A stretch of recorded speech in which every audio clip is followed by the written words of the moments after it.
مرکزی خیال ہے دعوت و توحید کے بعد اللہ نے جناب نبی کریم صلی اللہ علیہ وسلم کی نبوت، آپ کی رسالت بیان فرماتے ہوئے قرآن کریم کی عظمت اور اس کی فضیلت اور اس پر لگائے گئے اعتراضات کا جواب ہے۔ نبی کریم صلی اللہ علیہ وسلم جس معاشرے میں قرآن کریم کی تلاوت فرما رہے تھے، وہ معاشرہ قرآن کریم کو ایکسپٹ کرنے کے لیے تیار نہیں تھا۔ اس لیے وہ براہ راست کبھی قرآن کریم کا انکار کرتے اور کبھی نبی کریم صلی اللہ علیہ وسلم کی نبوت اور رسالت کا انکار کرتے۔ حد تو یہاں تک تھی کہ جس اللہ نے انہیں پیدا فرمایا تھا اسی اللہ پر ان کا کوئی ایمان اور یقین نہیں تھا۔ تو اللہ نے انہیں سمجھانے کے لیے کہ بھائی ذرا اپنی تخلیق پر غور کرو، اپنی جسامت کو دیکھو، اپنی زندگی کو دیکھو، یہ دن اور رات کے آنے اور جانے کو دیکھو۔ کون ہے جو تمہیں یہ زندگی عطا کر رہا ہے؟ کون ہے تمہیں یہ سانسیں عطا کر رہا ہے؟ کون ہے وہ ذات جو تمہیں رزق کی دولت عطا فرما رہی ہے؟ اور کون ہے وہ ذات جس نے تمہیں قوت سماعت، سننے کی طاقت، بولنے کی طاقت عطا فرمائی ہے؟ تو اللہ نے فرمایا کہ جب آپ ان لوگوں سے سوال کریں گے تو باوجود اس کے کہ یہ اللہ کی ذات و صفات میں اللہ کے غیر کو شریک ٹھہراتے ہیں،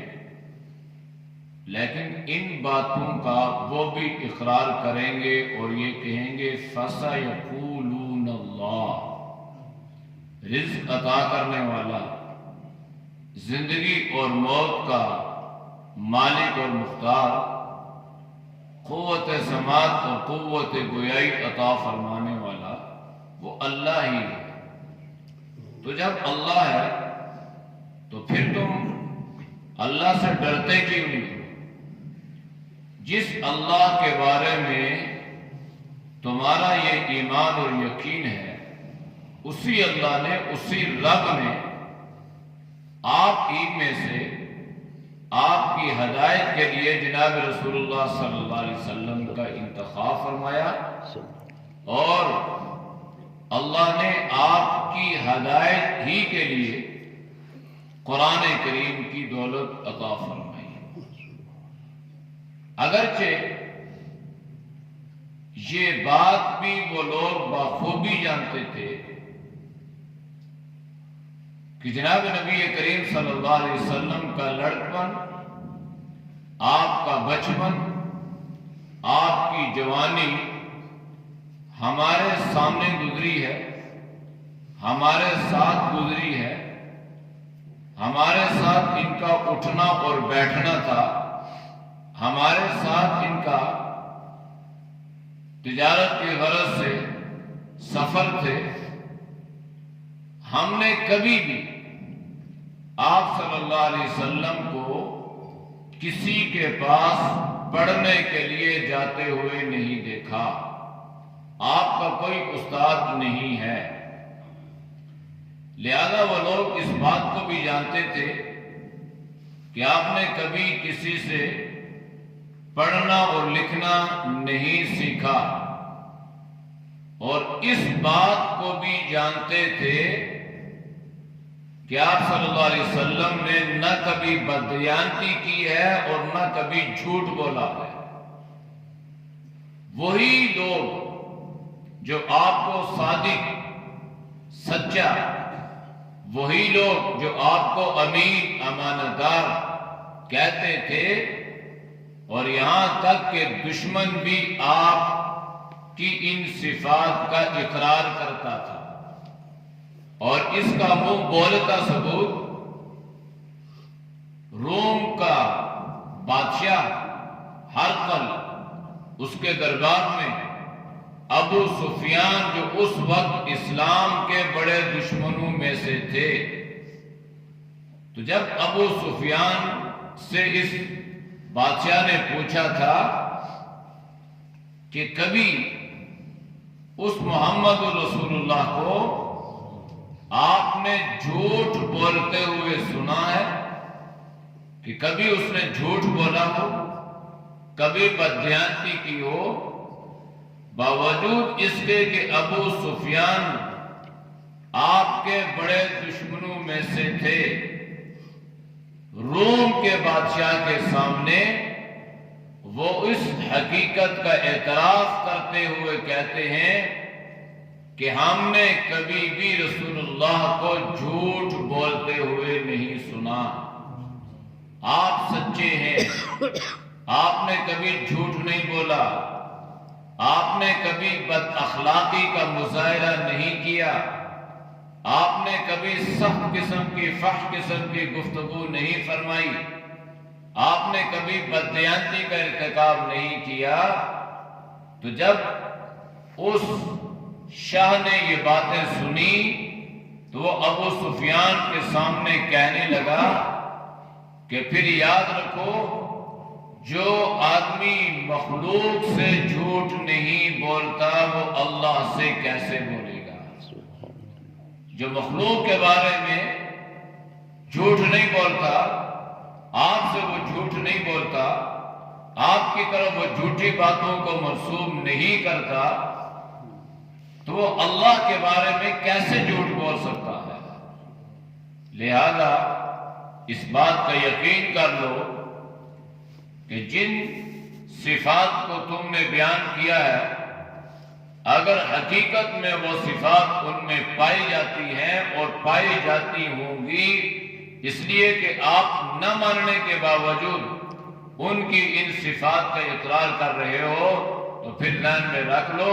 کہ وہ اللہ کے رسول ہیں۔ اب یہ کون کہہ رہا ہے؟ یہ روم کا بادشاہ کہہ رہا ہے، اور کس کے سامنے کہہ رہا ہے؟ ابو سفیان، جو اس وقت جناب رسول اللہ صلی اللہ علیہ وسلم کے دشمنوں میں سے تھے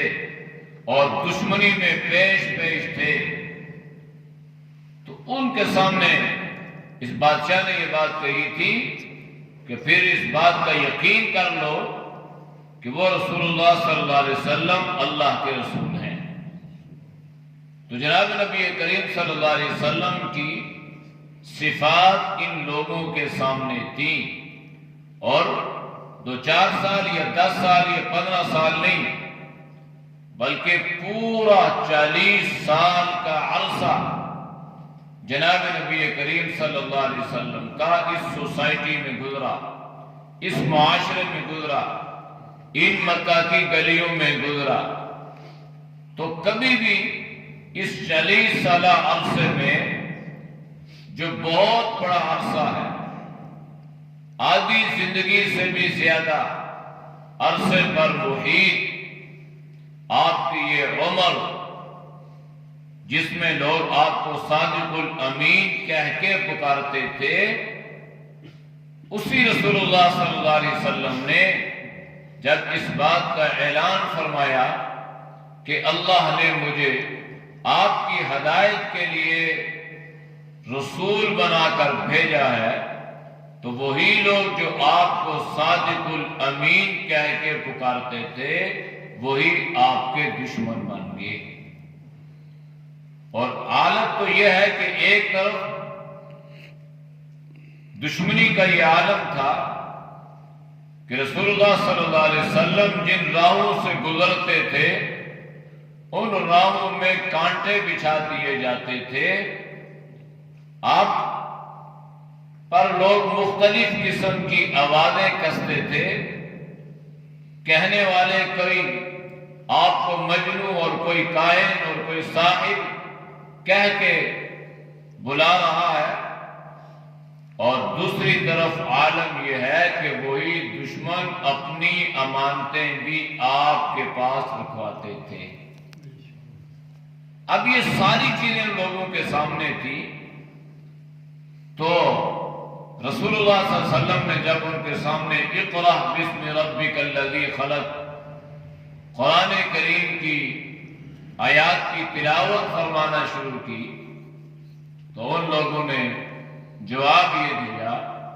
کہ اللہ کا کلام نہیں ہے، یہ مخلوق کا کلام ہے، یہ خود ساختہ کلام ہے. آپ نے اس کلام کو خود گھڑ لیا. تو قرآن کریم نے ان کو 3 مرتبہ دعوت مبائلہ چیلنج کیا کہ تم اس قرآن کریم کو اللہ کی کتاب ماننے کے لیے تیار نہیں ہو، اور یہ کہتے ہو کہ یہ انسانی کلام ہے، مخلوق میں سے کسی آدمی کا کلام ہے، اس کو کسی نے خود پیش کیا ہے، خود بنایا ہے. تو پھر آپ میں بھی فصاحت اور بلاغت والے بڑے بڑے شعراء، ادیب، ماہر موجود ہیں. آپ ایسا کریں کہ آپ ان سے یہ کہیں کہ جس طرح کی قرآن کریم کی یہ آیات ہیں، تم بھی اسی طرح کی آیات بنا کر پیش کر دو، تو پھر یہ بات ہم مانیں گے کہ یہ اللہ کا کلام نہیں ہے. اگر تم اس بات پہ بھی نہیں آتے ہو اور ہرگز نہیں آ سکتے ہو، تو پھر تم یوں کرو کہ سور مثلی مفتریات، کوئی ایک چھوٹی سی صورت وہ بنا کر پیش کر دو. اگر اس بات پہ بھی نہیں آتے ہو تو فاتو بعشر سور، پھر اس کی 10 چھوٹی چھوٹی آیات بنا کر پیش کر دو، تو پھر ہم اس بات کو ماننے کے لیے تیار ہو جائیں گے، یا یہ بات ہماری سمجھ میں آئے گی کہ یہ اللہ کا کلام نہیں ہے، یہ مخلوق کا کلام ہے. لہذا جب تم ان قرآن کریم کی آیات کی طرح آیات بھی بنا کے نہیں لاتے ہو، تم اس قرآن کریم کی طرح کوئی ایک چھوٹی سی سورت بھی بنا کر نہیں لاتے ہو، تم 10 چھوٹی چھوٹی آیات بھی بنا نہیں سکتے ہو، اس کے بنانے سے، اس کے لکھنے سے تم قاصر ہو، تو پھر یہ بات تم سمجھ لو کہ یہ مخلوق کا کلام نہیں بلکہ یہ خالق کا کلام ہے. تو ان میں اللہ نے اس طرح کی دعوت دے کر اپنے بندوں کو غور و فکر کی دعوت دی ہے، اور قرآن کریم کے بارے میں برملا یہ اعلان فرما دیا، یا ایھا الناس قد جاءتکم موعظۃ من ربکم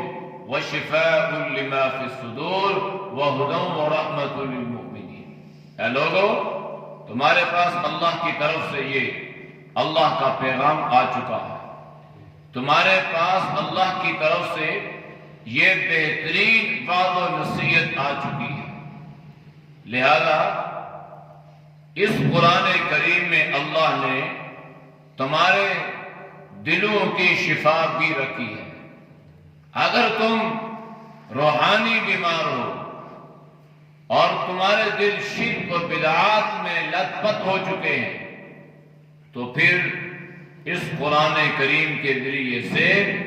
تمہیں جو ہے یہ بتایا جائے گا کہ تم نے اپنے راستے کا انتخاب کیسے کرنا ہے، اپنے دل کی صفائی اور ستھرائی کا انتظام کیسے کرنا ہے، اور کس طریقے سے تم نے گویا روحانی طور پر قرآن کریم کے ذریعے سے شفا حاصل کرنی ہے۔ پھر یہ بھی یاد رکھو کہ اس قرآن کریم کے ساتھ جو جڑ جائے گا اللہ اسے دو چیزیں عطا فرمائے گا، ایک ہدایت والی زندگی اور دوسرا اللہ کی رحمتوں کو سمیٹنے والا بن جائے گا۔ وَهُدًى وَرَحْمَةٌ لِّلْمُؤْمِنِينَ کہ قرآن کریم ایک ایسی کتاب ہے کہ جو اس کے ساتھ جڑے گا قرآن کریم اس کے لیے ہادی بن جائے گا، رہبر بن جائے گا، رہنما بن جائے گا، مقتدا بن جائے گا، امام بن جائے گا، پیشوا بن جائے گا۔ اور جس کے لیے قرآن کریم مقتدا بن گیا وہ اللہ کی رحمتوں کو سمیٹنے والا بن جائے گا، اور جس نے اللہ کی رحمتوں کو سمیٹ لیا اس نے دنیا بھی حاصل کر لی، اس نے آخرت بھی حاصل کر لی۔ لہذا اللہ نے ذکر فرمایا کہ جو قرآن کریم کی رحمتوں کو سمیٹ لیتے ہیں وہ میرے دوست بن جاتے ہیں۔ الا ان اولیاء اللہ لا خوف علیہم ولا هم يحزنون الذين آمنوا وكانوا يتقون لهم البشرى في الحياة الدنيا وفي الآخرة لا تبديل لكلمات الله ذلك هو الفوز العظيم۔ کس بہترین انداز سے اللہ نے فرمایا کہ جو ہدایت والی زندگی گزار کے آئے گا اور جو اللہ کی رحمتوں کو سمیٹے گا تو اللہ نے فرمایا خبردار یہ اللہ کے دوست ہیں، یہ اللہ کے ولی ہیں، اور ذہن میں رکھ لو ان پر کسی قسم کا کوئی خوف اور کوئی غم نہیں ہوگا۔ اور یہ وہ لوگ ہیں جو دنیا میں ایمان بھی لائے اور ایمان کے ساتھ ساتھ یہ اللہ سے ڈرتے بھی رہے۔ وَكَانُوا يَتَّقُونَ متقی تھے، پرہیزگار تھے، اللہ کے احکامات میں عمل کرنے والے، جناب نبی کریم صلی اللہ علیہ وسلم کی اتباع کرنے والے تھے۔ تو پھر اللہ نے فرمایا لَهُمُ الْبُشْرَى فِي الْحَيَاةِ الدُّنْيَا، ان کے لیے دنیا کی زندگی میں بھی بشارتیں ہیں، ان کے لیے آخرت میں بھی اللہ کی طرف سے بشارت ہے۔ اور پھر اللہ نے فرمایا یہ ذہن میں رکھ لو اصل کامیابی یہی ہے، ذالک هو الفوز العظیم۔ تو آخر میں اللہ نے چونکہ شروع میں بھی قرآن کریم، درمیان میں بھی اللہ نے اس پر بے شمار دلائل دیے، پھر آخر میں بھی اس کے اللہ نے قرآن کریم کی عظمت اور اس کی فضیلت اور انسانیت کو اس بات کی دعوت دی کہ اللہ کی طرف سے آپ کے پاس ایک دلیل آ چکی ہے، ایک برہان قائم ہو چکی ہے، ایک دلیل سند اتر چکی ہے، لہذا جو اس پہ عمل کرے گا، جو اس کو اپنا مقتدا بنائے گا اس کا فائدہ اسی کو ہوگا، وہ اپنے لیے ہی ہدایت کو پسند کرے گا۔ اور اگر خدا نہ خواستہ کسی نے گمراہی کو اختیار کر لیا تو اس کی گمراہی کا وبال بھی اسی پر ہوگا۔ لہذا وَاتَّبِعْ مَا يُوحَىٰ إِلَيْكَ وَاصْبِرْ حَتَّىٰ يَحْكُمَ اللَّهُ وَهُوَ خَيْرُ الْحَاكِمِينَ۔ اللہ نے آپ صلی اللہ علیہ وسلم کو حکم دیا کہ آپ پر بڑی مصیبتیں آ رہی ہیں، آپ پر بڑی پریشانی آ رہی ہے، اور اللہ نے انہیں فرمایا ہوگا اے میرے حبیب، اے میرے محبوب، میں یہ سنتا ہوں اور یہ دیکھتا ہوں کہ جو لوگ آپ کو اپنی ذات کے حوالے سے صادق اور امین کہہ کے پکارتے تھے،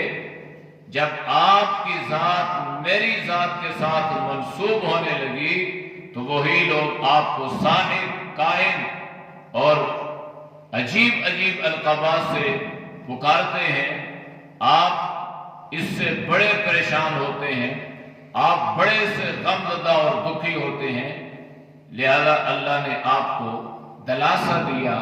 تسلی، تشفی اللہ نے آپ کو عطا فرمائی اور فرمایا وَاتَّبِعْ مَا يُوحَىٰ إِلَيْكَ وَاصْبِرْ۔ بس آپ کیا کریں، آپ اللہ کے احکامات اللہ کی جو وحی آپ کی طرف آتی ہے بس آپ اسی کو فالو کرتے رہیں، اسی کے اتباع کرتے رہیں، اور جو یہ لوگ باتیں کہتے ہیں اور جو آپ پر یہ اذیتیں اور پریشانیاں میری وجہ سے، میرے کلام کی وجہ سے، قرآن کی وجہ سے آپ پر آ رہی ہیں، ان کے مقابلے میں وَاصْبِرْ، بس آپ صبر کریں، آپ ان ساری باتوں کو سہتے رہیں، برداشت کرتے رہیں، پھر آخر اللہ بھی ہے، اللہ کی ذات بھی ان سارے معاملات پہ نظر رکھی ہوئی ہے، پھر اللہ نے فیصلے کا دن بھی مقرر کیا ہے۔ کوئی کہاں تک ظلم کرے گا، کوئی کہاں تک مظلوم کو دبانے کی کوشش کرے گا، کوئی کہاں تک کسی کو برا بھلا کہے گا، کوئی کہاں تک دنیا میں کسی پر گولیاں برسائے گا، انہیں دہشت گرد کہا جائے گا، آخر اللہ بھی تو ہے نا، حتیٰ یحکم اللہ، پھر اللہ کا فیصلہ ہو جائے گا۔ تو جس نے بھی دنیا میں اس قسم کی حرکتیں کی، تو اللہ نے تو پہلے جن کے ساتھ یہ حرکتیں کی جاتی ہے نا، جن کو دبایا جاتا ہے، جن کو ستایا جاتا ہے، اہل حق والے، تو اللہ ان کو یہ تعلیم دیتا ہے کہ ان ساری اذیتوں کے مقابلے میں آپ نے صبر کرنا ہے، آپ نے ان اذیتوں کو برداشت کرنا ہے، اور اللہ کی رضا کے لیے آپ نے ان کو برداشت کرنا ہے، پھر آپ نے اس گھڑی کے انتظار میں رہنا ہے جب اللہ ان کو آپ کی آنکھوں کے سامنے ذلیل و رسوا کرے گا۔ اور ہم نے اس کو دنیا میں دیکھا، اور تاریخی اعتبار سے بھی آج تک تاریخ میں لکھا ہے کہ جس نے بھی کسی پر ظلم کیا، اللہ نے دنیا میں اس کو عبرت کا نشانہ بنایا۔ ظالم جو ہے نا، ظالم، یہ آپ ذہن میں رکھیں کہ مرنے سے پہلے اللہ اس دنیا کی زندگی میں لوگوں کے سامنے اس کو عبرت کا نشانہ بناتا ہے۔ وہ تاریخ میں چلے جائیں، آپ حضرت عثمان رضی اللہ تعالی عنہ کی ساتھ پیش آنے والے معاملات کا مطالعہ کریں، حضرت علی رضی اللہ تعالی عنہ کے ساتھ پھر میدان کربلا میں یہ ظلم کی داستانیں گھڑنے والوں کی زندگیوں کا مطالعہ کریں، پھر اس کے بعد آپ تاتاریوں کا مطالعہ کریں۔ آج تک جس نے بھی دنیا میں بے گناہوں کا خون بہایا، جس نے بھی کسی کو ظلم کا نشانہ بنایا، تو اللہ نے تو پہلے انہیں حکم دیا کہ آپ نے اس کو برداشت کرنا ہے،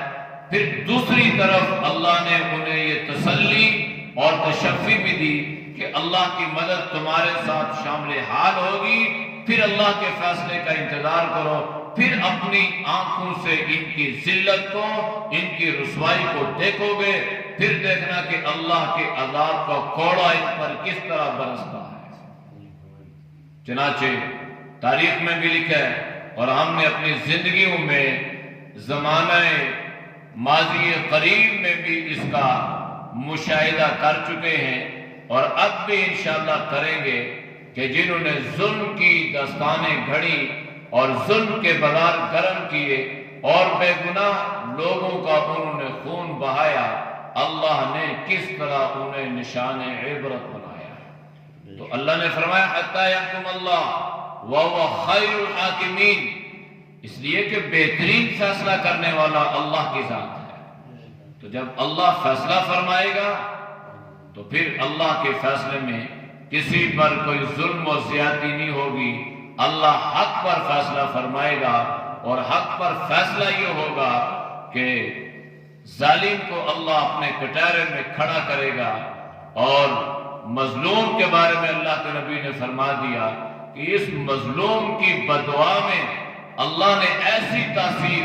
ایسی طاقت اور ایسی قوت رکھی ہوتی ہے کہ یہ مظلوم کی بددعا سیدھی آسمانوں کو چیرتی ہوئی اللہ کے عرش کو ہلا کے رکھ دیتی ہے۔ اس لیے ظلم سے جو ہے نا اجتناب اللہ کفر کو بھی برداشت کرتا ہے، اللہ شرک کو بھی برداشت کر لیتا ہے، لیکن یاد رکھنا اللہ ظلم کو برداشت نہیں کرتا۔ فرعون جب تک کافر تھا اللہ نے اس کو نہیں پکڑا، اس نے ربوبیت کا دعویٰ کیا، تب تک اللہ نے اس کو نہیں پکڑا۔ جب وہ ظلم پہ اتر آیا تو پھر اللہ نے اس کو نشان عبرت بنایا۔ اللہ نے اس صورت میں بالخصوص فرعون کی رسوائی کا بھی ذکر کر دیا ہے کہ اللہ نے کس طرح اس کو نشان عبرت بنایا، اور کس طرح پھر جب وہ نشان عبرت بن رہا تھا اور وہ کس طرح جب پانی کی موجوں میں وہ تیر رہا تھا اور ڈوب رہا تھا اور پانی میں وہ بالکل غرق ہوتا جا رہا تھا، تو اس وقت وہ بڑی مظلومیت کے ساتھ، بڑی عاجزی کے ساتھ یہ کہنے لگا تھا کہ میں ایمان لے آیا۔ تو اللہ نے فرمایا الآن وقد عصیت قبل وکنت من المفسدین فالیوم ننجیک ببدنک لتکون لمن خلفک آیہ، کہ آج تم کہتے ہو ایمان لے آئے، اس سے پہلے تم نے کتنا ظلم کیا تھا، کتنا خون جو ہے تم نے بہایا اس زمین پر، اور کتنے بے گناہوں بچوں کو اور بڑوں کو اور عورتوں کو تم نے قتل کیا تھا، لہذا اب تیری توبہ قابل قبول نہیں ہے۔ ہاں ایک بات یہ ہے کہ میں تیرے وجود کو سلامت رکھوں گا،